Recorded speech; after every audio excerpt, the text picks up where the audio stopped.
Karibu tena mtazamaji, asante sana kwa kuendelea kuwa nasi hapa kwenye Mwenge wa Kaunti. Hii leo tukiwa tunazungumzia miradi ya vijana. Tukiwa na vijana hapa studio ni pamoja na katibu katika Wizara ya Masuala ya Vijana Mheshimiwa Fikirini Jacobs. Na kabla kwenda mapumzikoni, Kariuki kutoka kaunti ya Nyeri alikuwa na maswali mengi mazito ambayo mengi yanaonekana kuhusiana na uaminifu ambao kwa miaka mingi vijana wamehisi kwamba hii miradi haijawafaidi ama wametumika tu kama chambo. Unaweza kuanza kwa kumjibu maswali yake, maana nilikuwa naona ukiandika, lakini la msingi ni aliuliza wewe hii leo kama katibu ukipata shilingi 50,000 utafanya biashara gani? Okay. Sawa. Kwanza nashukuru swali la ndugu Kariuki. Nimemsikia kwa utaratibu yale yote ambayo amesema, lakini niseme pia nafikiri amechanganya sana swala la nyota na swala la youth fund.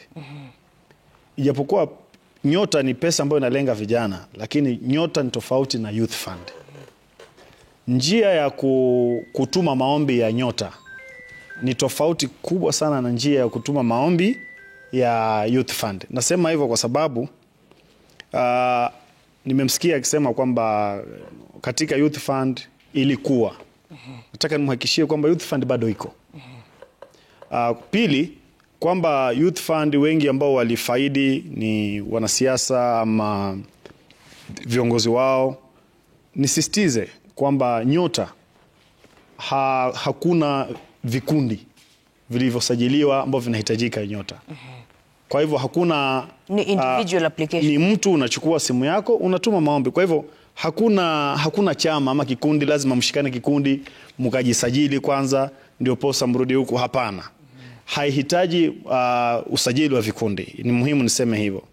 Pili, swala hili la labda youth fund iko hivi na hivi, ilikuwa hivi, likoseka hapa na pale, nataka nimhakikishie ndugu yangu kwamba kwa mtazamo wangu wa kiuaminifu, hiyo ni legacy issue. Ni swala la kale. Sasa hivi kwa mapenzi ya Mwenyezi Mungu mimi ndiye katibu nasimamia masuala ya vijana. Kama awali youth fund ilikuwa na shida, nataka nikuhakikishie kwamba sasa youth fund tume streamline. In fact, youth fund sasa ndio ambayo inatekeleza labor mobility program kuwasaidia wale vijana ambao wamepata nafasi za contract ya kufanya kazi nje ya nchi kupitia hii youth fund. Na experience yake na youth fund nataka ni heshimu. Nafikiri ni muhimu. Habari kama hizo ndo zinatusaidia kuzidi kujiimarisha, lakini ni tofauti kidogo na mradi wa nyota. Nyota ni mradi ambao unatumia simu yako kutuma maombi, na nimeeleza ni mradi ambao unapania kufikia vijana 1820. Wale 100 watapata ile grant ya business. Wale 1090 watapata mafunzo. Na nimemsikia amesema kwamba pia sisi wengine sijui tulikaa kwa jua tukachomwa na jua. Katika training ya nyota hakuna mahali popote utakaa kwa jua, kwa sababu utaenda kwa mastercraft. Utaenda utafunzwa ujuzi wakati unafanya kazi. Labda kama kazi hiyo itakuwa inafanyika mahali wazi ambao lazima kazi jua ikuchome, lakini nimeeleza kwamba katika mafunzo haya utafanyiwa assessment na NITA na utapewa cheti na utakuwa utaikwa kwa apprenticeship. Na tumesema tumemaliza evaluation ya service providers ama consultants ambao watakuwa wanafanya hili. Pili, hii kwamba tukienda ofisi za vijana wale wako pale ni wazee, inafaa wawe ni vijana. Nataka nimwambie Kariuki, tazama baadhi ya hotuba zangu nikizungumzia masuala kama haya. In fact, nakumbuka kuna wakati nilisema pale World Waters Mombasa kwamba National Youth Council na mambo ya wizara ya vijana inafaa kuwa ni ya vijana peke yake. Iwe mtu akipitisha miaka 35 anafaa kuacha apitishe kijana mwingine. Hivyo wasema wengine wetu ambao tumepitisha miaka 35. Nilisema wakati huo.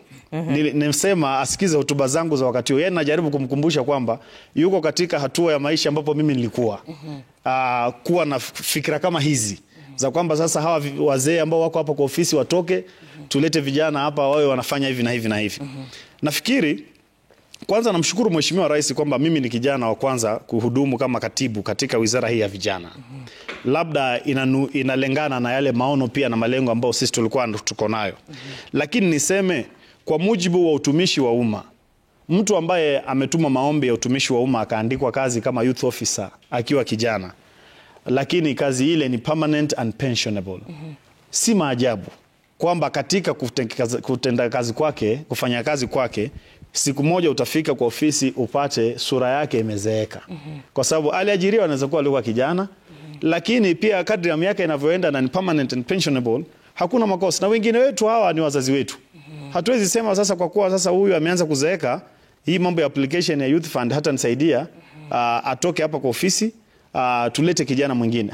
Hii ni mambo ya utumishi wa umma. Watu wametuma maombi kwa Public Service Commission, wamefanyiwa interview, wameandikwa on merit. Lakini ili usisahau nitalijibu la business plan talijibu. Niko usiwe na wasiwasi, nikilisahau nikumbushe. Sasa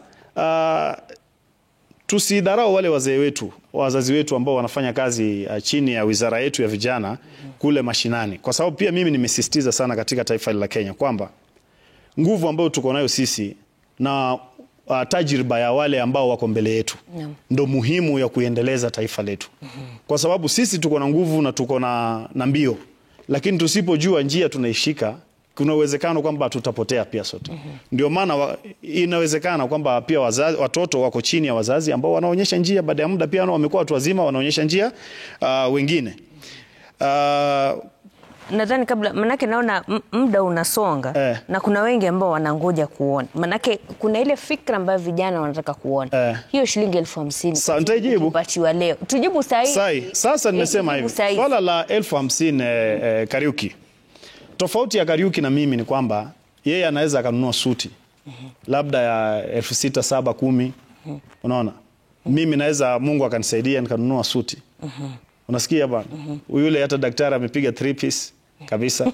Mtu kama yule ukimtajia 50,000 haizi kuelewa. Kwa sababu hiyo 50,000 akitoa ile suti atakuwa amebaki na ngapi? Mtu kama Kariuki, umeona ile ndula amevaa? Mtu kama Kariuki ukimtajia viatu, ukimtajia 50,000 Kariuki, Kariuki haizi kuelewa, atakwambia sasa 50,000 ni nini? Lakini ndugu zangu, tutoke sasa katika ulimwengu dhahania, tuingie ulimwengu halisia. Taifa hili la Kenya si kijiji changu peke yake.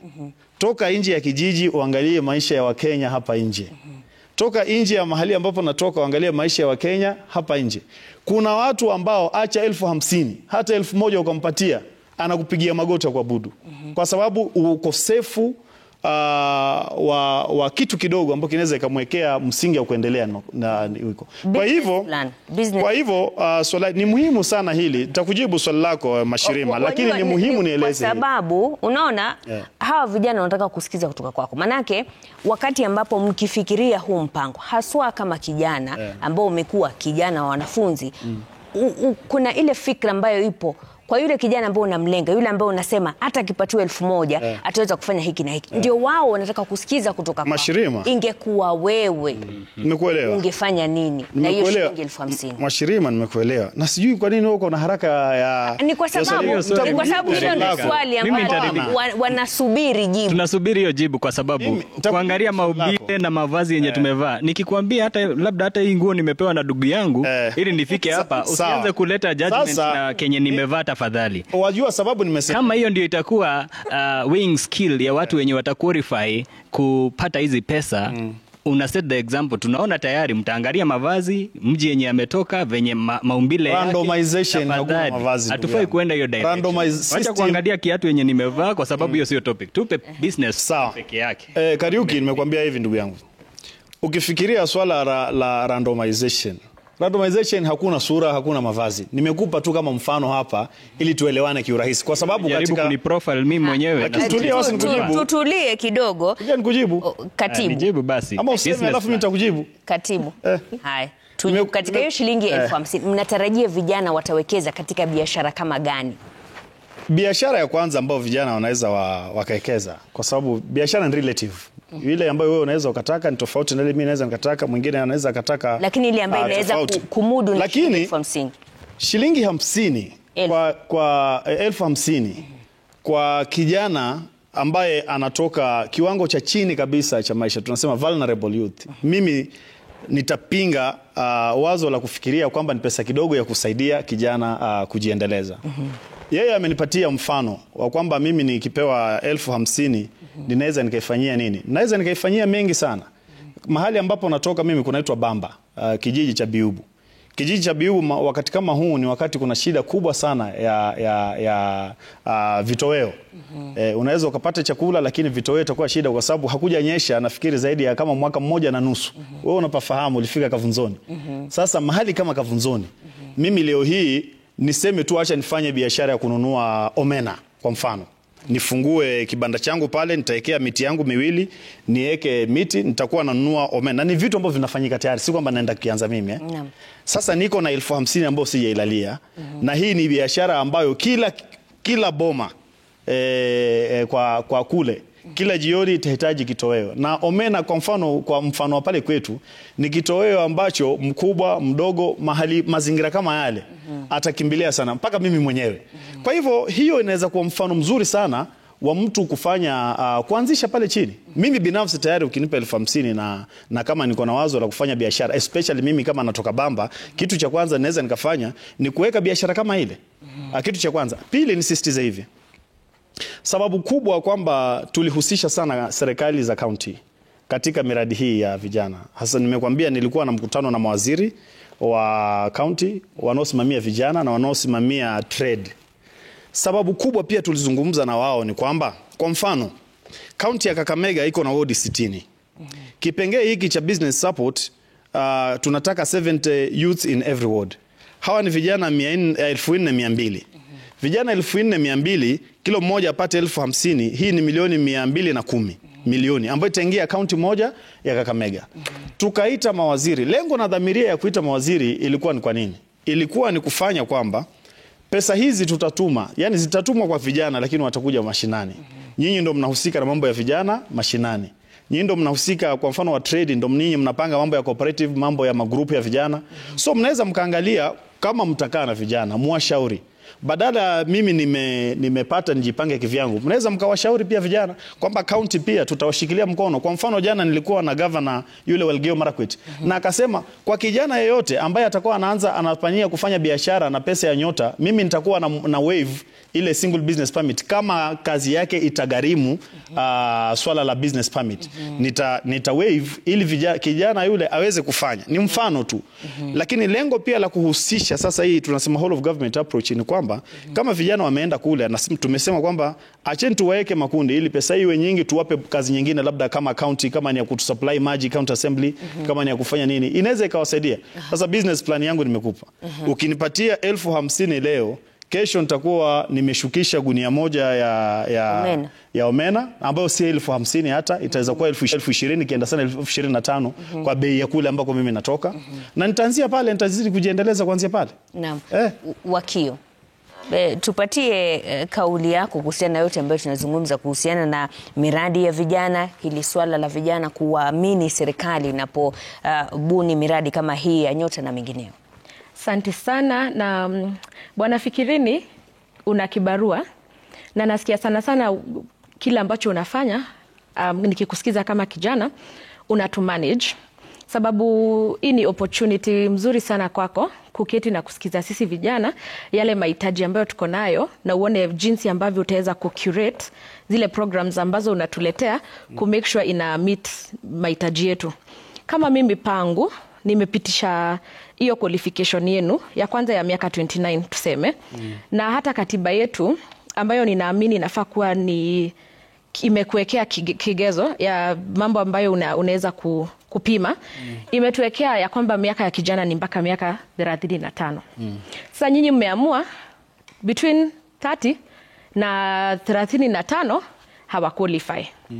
Ya pili, hiyo miaka, na kwa mtu mwenye anaiangalia kisiasa, unaweza ona ya kwamba hii ni chombo ambacho kimetengenezwa ili kutarget wale Gen Z ambao wamekuwa wakiwapea tumbo joto, na inaonekana ni kama mnaitumia, sababu ukiangalia historia, hata kama unajaribu kusema tuangalie nyota in isolation, ni vizuri pia kuangalia hapo nyuma, sababu historia ambapo tunatoka itaweza kutusaidia kuelewa mahali ambapo elekea.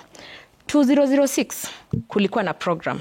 Utasema ni tofauti, lakini ilikuwa pia inakaa kama nyota tu bado, ama kama youth fund, na unaangalia ile pesa ambayo ilipatianwa 2006. 2007 kwa financing ikapungua. Sasa sijui ni kwa nini mnapenda kuleta programs ambazo zina target vijana tukikaribia wakati wa uchaguzi. Aya, fikiria hayo. Ya pili ama ya tatu ni mambo ya government kufanya ni kama serikali kufanya ni kama inatufanyia favor. Kwa sababu mimi pangu nilisoma sheria chuo kikuu cha Kenyatta, na kuna concept ambayo sijui vile naweza iita kwa Kiswahili, inaitwa social contract. Ambapo mimi kama wakio nimetoka Gishogo, Kirinyaga, ninakupatia pesa zangu kwa njia ya taxation. Na wewe kama rais, ama si ukiwa umeketi hapo tuseme una represent the national government, unafaa I give up my privileges, I give up my freedoms, na wewe you create a certain environment kwangu kuprosper.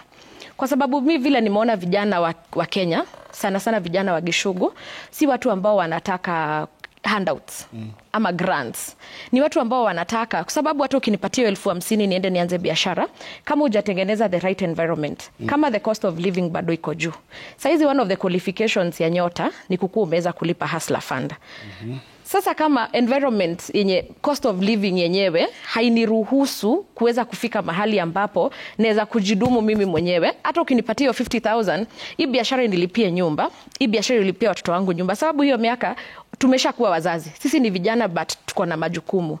Sasa mimi naona ni kama wewe kama youth leader ingekuwa bora sana kwako kama unaweza prioritize kufanya ya kwamba zile environment na zile policies ambayo government ya siku inatuletea ni zile ambazo zinaleta a comfortable environment for the youth of Kenya ku prosper. Ya mwisho ni duplication, kwa sababu kama hiyo training ambayo unasema, tuko na NGCDF, kuna hizi empowerment programs at the constituency level ambazo pia zinafaa ku target vijana. Tuko na TVET. Na hii TVET ni training program ambayo ililetwa na serikali ya Kenya, na ilikuwa inafaa kutarget hao wenye mnasema hawakuqualify kwenda kwa tertiary education. Kwa nini tusiwe na development ya zile projects na zile tools ambazo tuko nazo tayari, badala ya kwenda kununua gari lingine, na hili gari lenye magari mengine ambayo tumekuwa tukitumia ni magari ambayo bado ni mapya yanaenda. Mbona tulete gari lingine badala ya kumake sure ya kwamba hili gari lenye lina exist zimepewa the right features ya meet? Why do we need a new outfit altogether? Njoroge, nataka niwapatie fursa Njoroge pamoja na Daktari Ben Ngigi waweze pia kutoa kauli zao ili uweze kuzijibu pamoja. Njoroge. Asante. Kwanza ni kujitambulisha. Kwa majina naitwa Timothy Njoroge Kiragu kutoka kaunti ya Kiambu, sub kaunti ya Kikuyu, wadi ya Nachu. Nashukuru sana kuwa mahali hapa siku ya leo, na sana sana kwanza kusikiza kutoka moja kwa moja kwa PS. Bwana PS, uko na mpango mzuri sana kulingana na jinsi ambavyo unaeleza. Na serikali ya leo, the current government, has a record of having a very nice plan, explaining it very well.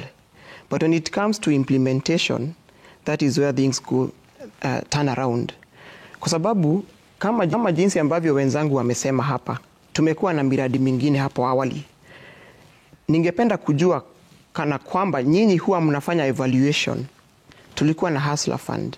Mmefanya evaluation mkaweza kujua kwamba huu mradi ulisaidia watu wangapi. Huu mradi uliweza kufikia the objectives zenye mlikuwa nazo when you were starting.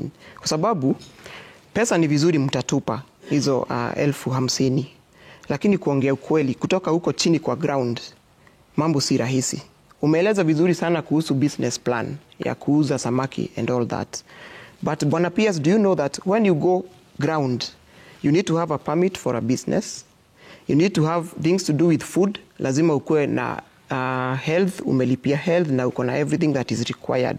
The same government yenye inatupea this empowerment, ndio the same government yenye itahitaji kuchukua all those requirements from us. So Bwana PS, mradi uko sawa, tunashukuru na tunasema kwamba muendelee vivyo hivyo, kwa sababu serikali zilizokuwa hapo awali hazikuwa na mipango na miradi kama hayo. Lakini what are you doing at the ground level to ensure that if you give me this money, nitakuwa na nice environment kufanya hiyo kazi ili niweze kujisaidia na pia kusaidia wengine? Hilo ni la kwanza. La pili, Bwana PS, umesema kwamba this plan is online. Mumeondoa mambo ile ya awali ambapo ulikuwa unaenda unaongea na mtu, kwa hivyo unajua kwamba kama kuna mtu unajua pale utapata hiyo nafasi. That is very good, kwa sababu saa hii tunaelewa kwamba sasa hakutakuwa na mambo ya biasness when selecting. Lakini pia ningependa Bwana PS utuelezee na utuhakikishie kwamba that process will be very much transparent. Not that ni tu mradi ambao una jazwa online, lakini how transparent will it be kuhakikisha kwamba mmeweza kushika yule mwananchi ambaye ako pale chini. Asante. Aha, Daktari Ngigi. Asante sana Mashirima kwa nafasi hii. Mimi naitwa Dr. Ben Ngigi na nashukuru sana kufika mahali hapa. Mimi ni kiongozi wa vijana ambao wanaitwa New Generation Aspirants, wanagombea viti mwaka wa 2027. Nishukuru pia PS kwa kufika. Langu ni moja ama mbili. La kwanza ni mambo ya poverty.